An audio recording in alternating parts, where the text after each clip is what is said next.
Viral lagi, rumah senilai 1,7 M di Sukabumi mangkrak ditinggal arsiteknya.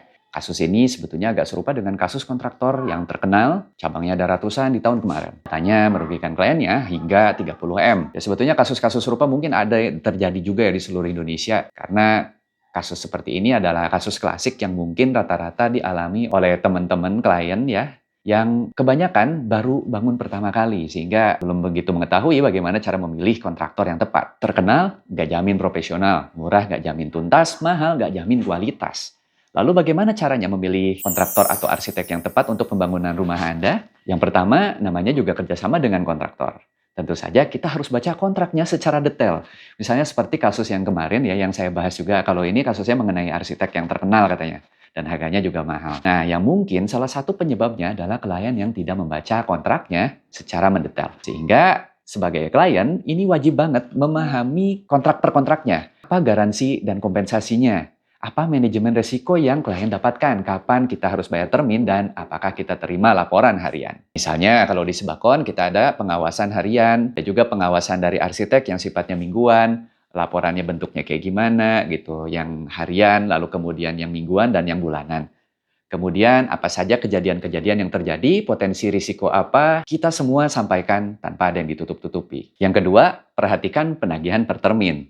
Kapan kita menambah dana? Apakah sesuai dengan progresnya atau sesuai ketersediaan dana? Nah, untuk sesuai dengan progres, ini sangat direkomendasikan untuk Anda yang menggunakan borongan. Lalu untuk sesuai ketersediaan dana, ini juga direkomendasikan apabila Anda menggunakan cost and fee. Lalu mana yang lebih aman? Nah itu, yang paling aman adalah Anda cek terlebih dahulu apakah si kontraktornya ini dapat mengimbangi posisi keuangannya dia saat ini dengan progres yang dia janjikan. Karena hati-hati, jangan sampai proyek Anda dipakai untuk subsidi proyek lainnya atau hal-hal lain yang tidak bertanggung jawab atas kepentingan pribadinya. Tentu saja Anda tidak menginginkan hal itu, bukan? Nah, kalau di Subakon sendiri, karena kita menggunakan metode transparansi, sehingga kita menggunakan cost and fee, dan kita menggunakan sistem penagihan sesuai ketersediaan dana. Akan tetapi, kita sudah bisa mengestimasi berapa dana yang akan dihabiskan berdasarkan progres-progresnya.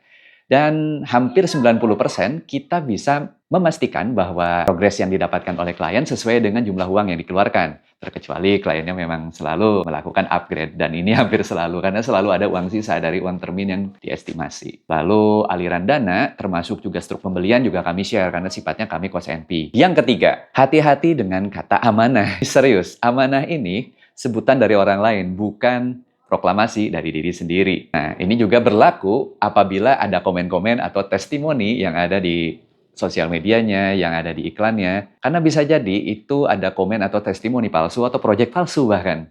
Cek latar belakang orang yang komennya. Apa dia cuma dari perusahaannya atau beneran klien sungguhan. Yang keempat, hati-hati harga yang terlalu murah.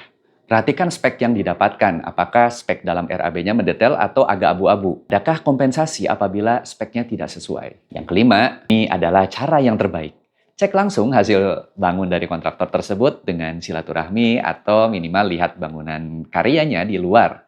Apakah bagus beneran, atau editan, atau portofolio sungguhan, atau bohongan. Sekian tips untuk Anda memilih jasa pelaksana kontraktor atau arsitek yang tepat bagi Anda.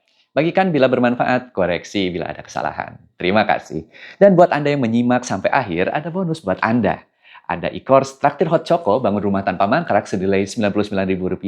Saya bagikan secara gratis khusus untuk Anda yang bisa menjawab apa bedanya kontraktor borongan dan kontraktor cost and fee. Silakan tulis di kolom komentar ya. Silakan googling dan komen aja langsung, dapatkan hadiahnya gratis loh. Sekalian bantu teman-teman juga yang ada di sini untuk memahami dunia bangun rumah agar tidak boncos lagi.